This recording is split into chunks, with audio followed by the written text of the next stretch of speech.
MSIL ಅಲ್ಲಿ ಹಗರಣಗಳಾಗಿದೆ. Yeshwanthpur branch ಅಲ್ಲಿ ಆಗಿದೆ.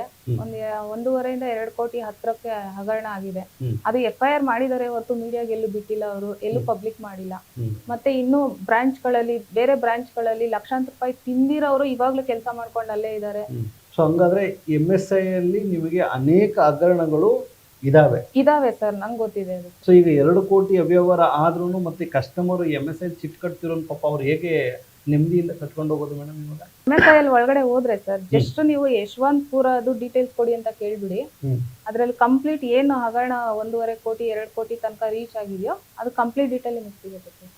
ಯಶವಂತಪುರ ಬ್ರಾಂಚ್ ಅಲ್ಲಿ ನೋಡಿ, ಬಸವನಗುಡಿ ಬ್ರಾಂಚ್ ಅಲ್ಲಿ ನೋಡಿ, ಇನ್ನು ಅನೇಕ ಬ್ರಾಂಚ್ ಗಳು ಇದಾವೆ ಸರ್. ಸೊ ವೀಕ್ಷಕರೇ, ನೀವು ಚಿಟ್ ಫಂಡ್ ಕಟ್ಕೊಂಡು ನನ್ನ ದುಡ್ಡು ಸೇಫು, ಸರ್ಕಾರಕ್ಕೆ ಹೋದ್ರೆ ಸೇಫು, ಬೇರೆ ಯಾರೋ ಅಕ್ಕಪಕ್ಕ ಆಂಟಿ ಚಿಟ್ ಕಟ್ತಾಳೆ, ಮನೆ ಬಿಟ್ಟು ಓಡೋಗ್ಬಿಡ್ತಾಳೆ, ನನ್ನ ದುಡ್ಡು ನಷ್ಟ ಆಗೋಗುತ್ತೆ ಅಂತೇಳಿ ನೀವು ಭಯಪಟ್ಟು MSIಲಿ ಬಂದು ಅತಿ ಕಡಿಮೆ ಪ್ರಾಫಿಟ್ ಆದರೂ ಪರವಾಗಿಲ್ಲ, ನಾವು MSIನ ನಂಬ್ತೀವಿ, ಸರ್ಕಾರ ನಮ್ಮದು ಅಂತ ಹೇಳಿ ಚಿಟ್ ಕಟ್ಟೋರಿಗೆ ಇದು ಒಂದು ಉತ್ತಮ ಇಂಟರ್ವ್ಯೂ ಆಗ್ಬೋದು. ಸೊ ದಯಮಾಡಿ ನೆಕ್ಸ್ಟ್ ಟೈಮು MSIಯಲ್ಲಿ ಬ್ಲೈಂಡಾಗಿ ಪರವಾಗಿಲ್ಲ ಕಟ್ಟೋಣ ಅಂತಲ್ಲ, ನೀವು ಕಟ್ಟುವಂತಹ ದುಡ್ಡನ್ನು ರಸೀದಿ ತಗೊಳ್ಳಿ, ನೀವು ಕಟ್ಟುವಂತಹ ದುಡ್ಡನ್ನು ಟ್ರ್ಯಾಕ್ ಮಾಡಿ, ನಿಮಗೆ ಮೆಸೇಜ್ ಬರ್ತಿದೆಯಾ, ನೀವು ಯಾವ ಗ್ರೂಪಲ್ಲಿದ್ದೀರಿ, ನಿಮ್ಮದು ಚಿಟ್ ಆ್ಯಕ್ಷನ್ ಆಗಿದೆಯಾ, ಇಷ್ಟು ಮಾಹಿತಿಯನ್ನು ನೀವು ಪಡೆದಿದ್ದರೆ ನಿಮ್ಮ ದುಡ್ಡು ಒಂದು ಸೇಫ್ ಆ್ಯಂಡ್ ಸೆಕ್ಯೂರ್ ಆಗಿರ್ಬೋದು. ಇಲ್ಲವಾದಲ್ಲಿ ಒಳಗೆ ಕಳ್ಳರಿದ್ದಾರೆ, ಎಚ್ಚರಿಕೆ. ಧನ್ಯವಾದ. ಮತ್ತೆ ಇನ್ನೊಂದು ಸರ್, ಈ ಕಂಪ್ಲೇಂಟಲ್ಲಿ ಟ್ರಾನ್ಸಾಕ್ಷನ್ ಏನಿದೆ ಇದು ಜನರಲ್ ಟ್ರಾನ್ಸ್ಫರ್ ಸರ್. ಇವಾಗ ಒಂದು ಕಂಪನಿಯಲ್ಲಿ ಔಟ್ಸೋರ್ಸ್ ಎಂಪ್ಲಾಯೀಸಿಗೆ ಏನ್ ವರ್ಕ್ ಕೊಡ್ಬೇಕು ಅದೇ ಕೊಡ್ಬೇಕಾಗಿರತ್ತೆ. ಇವ್ರು ಈ ತರದ್ದೆಲ್ಲ ಆಕ್ಸೆಸ್ಗಳು ಕೆಲವರು ಕೊಟ್ಟಿರಲ್ಲ, ಕೆಲವರು ಕೊಟ್ಟಿರ್ತಾರೆ ಕೆಲಸಗಳು ಮಾಡ್ಲಿ ಅಂದ್ಬಿಟ್ಟು. ಇವಾಗ ನನಗೆ ಕೊಟ್ಟಿರೋ ವರ್ಕ್ ಏನಂದ್ರೆ ಚೆಕ್ ಬರೆಯೋ ಕೆಲಸಗಳಷ್ಟೇ. ಇವಾಗ ಇವರು ಇವಾಗ ನಾನೊಂದು ಎಂಪ್ಲಾಯಿ ಆಗ್ಬಿಟ್ಟು ನನಗೂ 3 ಜನ ಹೆಣ್ಮಕ್ಳಿದ್ದಾರೆ, ನಂದು ಸೇವಿಂಗ್ಸ್ ಅಂತ ಬೇಕು ನನ್ಗೆ. ಈಗ ನನ್ನ ಹೆಸರಲ್ಲಿ ನಾನು MSIL ನಾನು ಚೀಟಿ ಹಾಕೊಂಡಿರೋದೇ ತಪ್ಪ.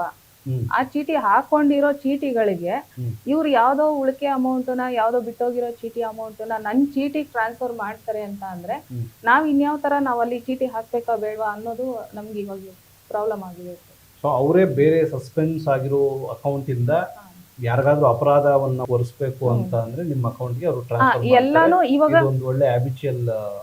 ಇವಾಗ ಇದನ್ನ ನೀವು ನೋಟಿಸ್ ಮಾಡಿ ಸರ್, ಇದು ಕಂಪ್ಲೀಟ್ ಏನ್ ಟ್ರಾನ್ಸ್ಫರ್ ಅಂದ್ರೆ ಚೀಟಿ ಸಂಖ್ಯೆಗೆ, ಬೇರೆ ಚೀಟಿ ಸಂಖ್ಯೆಯಿಂದ ನನ್ನ ಚೀಟಿ ಸಂಖ್ಯೆಗೆ ಏನ್ ಅಮೌಂಟ್ ಅವ್ರು ಟ್ರಾನ್ಸ್ಫರ್ ಮಾಡಿದಾರೋ ಅದೆಲ್ಲ ಸಾಫ್ಟ್ವೇರ್ ಕ್ಲೋಸ್ ಆಗಕ್ಕೆ 1 ವಾರ ಮುಂಚೆ ಮಾಡಿದ್ದಾರೆ ಸರ್.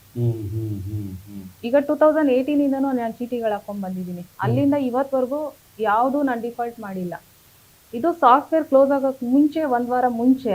ಆಮೇಲೆ ನಾನು ಏನ್ ರಮಾಕಾಂತ್ ಹೆಬ್ಬಳ್ಳಿ ನಮ್ಮ ಹಳೆ ಡಿವಿಷನ್ ಹೆಡ್ ಇದ್ರು ಅಂತ ಅವ್ರು ರಿಟೈರ್ಡ್ ಆಗೋ ದಿನದಿಂದ ಸಾಫ್ಟ್ವೇರ್ ಕ್ಲೋಸ್ ಆಗಕ್ಕೆ 1 ವಾರ ಗ್ಯಾಪ್ ಸರ್. ಆ 1 ವಾರ ಗ್ಯಾಪ್ ಅಲ್ಲಿ ಇದನ್ನ ಟ್ರಾನ್ಸ್ಫರ್ ಮಾಡಿದ್ದಾರೆ. ಓಕೆ ಆಯ್ತು ಮೇಡಮ್. ಈಗ ಆಲ್ಮೋಸ್ಟ್ ನಾವೆಲ್ಲ ಇನ್ಫಾರ್ಮೇಶನ್ನ ಅಥವಾ ಮಾಹಿತಿಯನ್ನ ತೆರೆದಿಡ್ತಿದ್ದೀವಿ. ಸೊ ವೀಕ್ಷಕರು ನೋಡ್ತಾರೆ ಹಾಗೂ ಸಮಾಜ ನೋಡುತ್ತೆ, ಜನರಿಗೆ ಇದು ಒಂದು ಒಳ್ಳೆಯ ಉದಾಹರಣೆ. ಯಾಕೆಂತಂದ್ರೆ ಪ್ರಕರಣವನ್ನು ನಾವು ಎಷ್ಟು ಕಷ್ಟಪಡಬೇಕಾಗುತ್ತೆ, ನ್ಯಾಯ ಇದ್ದರೂ ಎಷ್ಟು ಕಷ್ಟಪಡಬೇಕಾಗುತ್ತೆ, ನಿಮ್ಮ ಮೇಲೆ ಒಂದು ಫೇಕ್ FIR ಆಗೋದು ಎಷ್ಟು ಈಸಿ, ಹಣ ಇದ್ದರೆ ಏನು ಬೇಕಾದ್ರೂ ಸಮಾಜದಲ್ಲಿ ಗೆಲ್ಬೋದಲ್ಲ ಅನ್ನುವಂತಹ ಉತ್ತಮ ನಿದರ್ಶನ ಪ್ರಕರಣ ಇದು. ಸೊ ಜನಗಳಿಗೆ ಸಮಾಜದ ಮೇಲೆ ಪ್ರೀತಿ ಬರಲಿ, ಪ್ರಶ್ನೆ ಮಾಡುವಂತಹ ನೈತಿಕ ಧೈರ್ಯ ಬರಲಿ, ಹಾಗೂ ಅನ್ಯಾಯ ಆದರೆ ನನಗೆ ಅನ್ಯಾಯ ಆಗಿದೆ ಅಂತ ಹೇಳಿ ಬಂದು ಕೇಳಲಿ ಅಂತ ಹೇಳಿ ಈ ಒಂದು ಕಾರ್ಯಕ್ರಮವನ್ನು ಮಾಡ್ತಾ ಇದ್ದೀವಿ. ಧನ್ಯವಾದ.